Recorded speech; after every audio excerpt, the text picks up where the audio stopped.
Today, it's all about how to heal your gut with one change. Yep, you're going to believe me on this one. I know you are. I'm so excited to share this with you. Today, I'm here with Dr. Matt Sorrell. And if you've been following our broadcast, either on YouTube or podcast, you already know him. You already like him. He's already going to be your doctor. And so I'm excited to share this with you. But first, I'm Annette Reeder, the biblical nutritionist, and I get the privilege and the honor to share with you God's recipe for excellent health. So today, it's all about your gut. You hear the words gut instinct, it's a gut thing, it's mind-gut connection. There's a lot of words traveling out there, but I want you to be educated.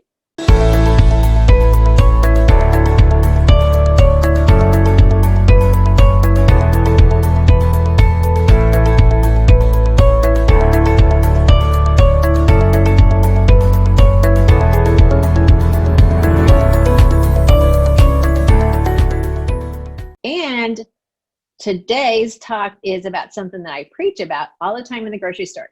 So we're going to delve into it today with Dr. Matt. Dr. Matt Sorrell is a board-certified chiropractic neurologist with a fellow of the American College of Functional Neurology. And he has a lot more definition, which I'll put down below in the comments, and you can read more about him. I'm going to add a link to him down below as well, his website, so you can connect with him. So today, I just want to get right to the point. Today, we're going to talk about how to heal your gut with one change. So Dr. Matt, welcome to this program. Thank you for having me back. I always enjoy the conversation, being able to come and share some of what I know with the greater public at large. With today's topic, I guess you already alluded to, talking about, fiber, but I just wanted to make this point clear. It's not your grandma's fiber. So don't go thinking Metamucil or some of these other topical things that people are using from the CVS and Walgreens, etc. So really what we want to do is fiber being dispelled and the myths of just like, oh, it's just this extra stuff that you throw in your diet. Really, the reason we eat is to not fuel ourselves only, but to fuel the gut bacteria. So fiber isn't just for us and having the thing that nobody likes to talk about in regards to increased gut motility, making a bowel movement. That's the scientific way of being polite, I guess. But it's also getting in there and feeding your gut microbiome so that they can produce all the things that we need nutrition-wise and those short-chain fatty acids to fuel themselves and fuel the gut microbiome.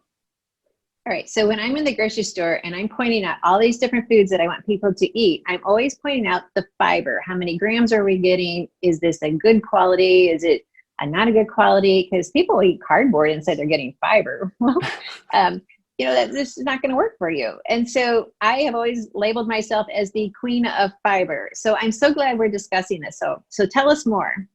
Well, in regards to fibers, and not all fibers are the same. So sometimes we use that word as a category and just assume it's the same. So when you go and reach and grab a kiwi, the peel of a kiwi is going to grow very different. It's prebiotic material. It's going to grow different bacteria than that which would be in the celery or spinach. So what we have to take our mind out of is thinking fiber is fiber. And so if you continue to eat just the same exact fiber and food source of that limited, 20 foods that Americans like to eat, you're only going to have a very narrow range of gut diversity. So the key here is keeping as diverse bacteria in your gut as possible, because that's what leads to better health. This is good. So you're telling them that fiber is going to help their gut. The diversity of the foods is going to be beneficial. And by the way, I actually grow kiwi in my yard, and it's not that fuzzy skin. It's actually like an apple skin to it. So it makes it a delight to eat it, because you just said, the fibers in the skin of the kiwi. Well, most people don't like that fuzz. So growing it yourself, you actually get more of a clean skin, and you just bite into it like an apple. It's delicious. Well, again, the big thing that we always want to point out is that when we look at fiber is, there's chemicals in there, whether they come from vegetables, fruits, and or the grains. They have different signals that activate the nerves that go into our gut. So they actually help to stimulate the muscle activity of our gut wall. So it's a good thing from that standpoint to make sure we have good gut motility. On top of that, we are fueling the microbiome, and fueling the microbiome is what allows for those short chain fatty acids to be produced, and that turns around and starts to help out, not just feed the bacteria, but they're activating certain things within our bodies which help to suppress appetite so that we feel like we are full. So it's not just giving this bulking agent to make you feel full, they're actually sending a chemical signal to say you are full. When you are producing those short chain fatty acids, butyrate, propionate, acetate, that is also going to help activate and stimulate this the fat metabolism. So you're going to upregulate your ability to mobilize fat. It's going to help decrease sensitivity to insulin. It's going to alter the way your thyroid conversion is actually happening. And it's actually going to make those tight junctions when we start looking at leaky gut issues stronger. So it's actually producing the proteins then to, or signaling to produce the proteins that help to stabilize the gut wall so that you don't end up with a leaky gut issue. So eating plant fiber is a lot more than just having good regular bowel movements. All right, I really like that list.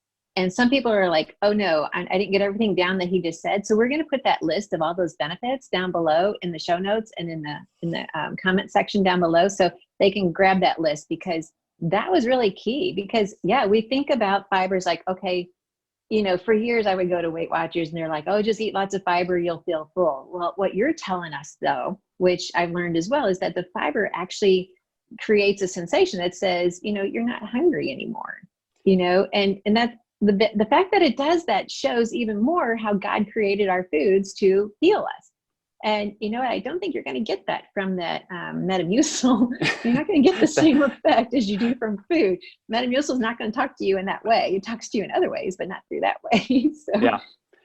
And a general rule, you know, whether it's food, and when you look at processed foods, so a takeaway for today is, you know, the processing of food, to make it where they can cook it faster and where they are able to give it longer shelf life, they've usually stripped out the essential fatty acids that are in there, because fat usually goes rancid quicker.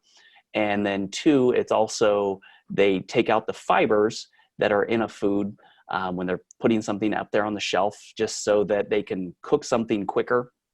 It's easier to nuke it or do whatever they do in the instant heating of foods. So they usually pull a lot of those things out, and therefore, again, it's the way we commercialize food. So, you know, steer clear of the aisles where they have the things that can be easily cooked. You know, if you look at rice, you know, Uncle Ben's minute rice is only minute rice because it's got no fiber left in it. Yeah. So it sounds like you're saying what's quick today may be a long disease tomorrow. Yes, that is the lead to chronic disease, is There we trying go. to eat instantly. Okay, so if you could just share with people, and as we wrap this up, so this has been really good. What are 1, 2, 3 tips on getting that fiber into your diet that people can say, okay, I can do this, what Dr. Matt's teaching me, because he's now my doctor. What are these top 3 things that people can do besides following me on YouTube and the grocery store, and I'll show you which foods to buy and which ones not to buy. But what are 1, 2, 3 tips that people can take away right now and get started? Well, tip number 1, I guess, would just be, you just have to start eating. If you're not much on the regular plant-based diet, I mean, try to get in some of these different plants, whether they are in the vegetable. I mean, I love fruits. I try to limit some of those just because there is a lot of sugar in various tropical fruits, but, you know, start getting in different fruits, vegetables into the diet. If you're eating different types of grains, if you're a gluten-free person, go for those gluten-free grains and make sure they're the whole grains. Again, just get different foods in you, because different plant fibers are going to grow different bacteria. Now, the thing that I do is I like to get a broad range of things, and I don't like to sit there and feel like I'm chewing food constantly. So you can either eat the food or you can drink it. So I use a Vitamix, and I'll take a number of different veggies, mix it around kind of like a salad, chop it up, and then I will stick a handful. So I'm not trying to drink 40 ounces of something that's not very palatable. It's just, 2 to 4 ounces. It's not a huge amount that you need to start with. Just start out with a couple ounces, and you can throw a green apple or some green grapes in there with the spinach and celery and kale to try to make it a little bit more palatable. But I've got 4 kids. I tell them that we're not just eating for ourselves, but we're feeding the bacteria, and we're trying to make those things strong. So they just tip the glass back and call it a morning, and then they scurry off to school. So my 4 kids can do it. I'm sure most of you guys can too. So I really appreciate that tip. And it is definitely a tip that anyone can do any day, and just throw in, a fourth of a banana or a little bit of pineapple, or like you said, the green grapes or the green apples. And it can be very palatable. And, anybody can drink 2 ounces or 4 ounces of a salad and enjoy it, and just really realize that they are doing what you're saying. It's not just about feeding your taste buds, it's about feeding that bacteria. When you feed the bacteria, your whole life becomes happier. And that's just the way God designed it. All right. Well, I just want to thank you for joining us again today. And for those of you who missed our previous broadcast on the 7 steps to heal your gut, make sure you catch that, because that's where we introduced the whole idea of the diversity of fibers and the short chain fatty acids. And you can hear more about that there. We'll put a link to that down below.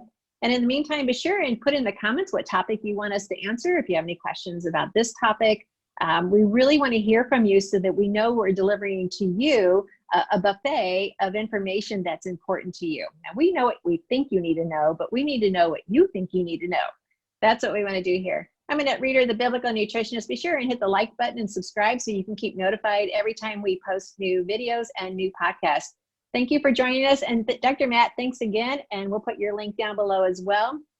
I know a lot of people are going to be excited to, if they live in the Kansas City, to come and meet you and have you be their physician. And for those of you long distance, you can check him out with his website below. This is Annette Reader, the biblical nutritionist, getting to serve you God's recipe for excellent health.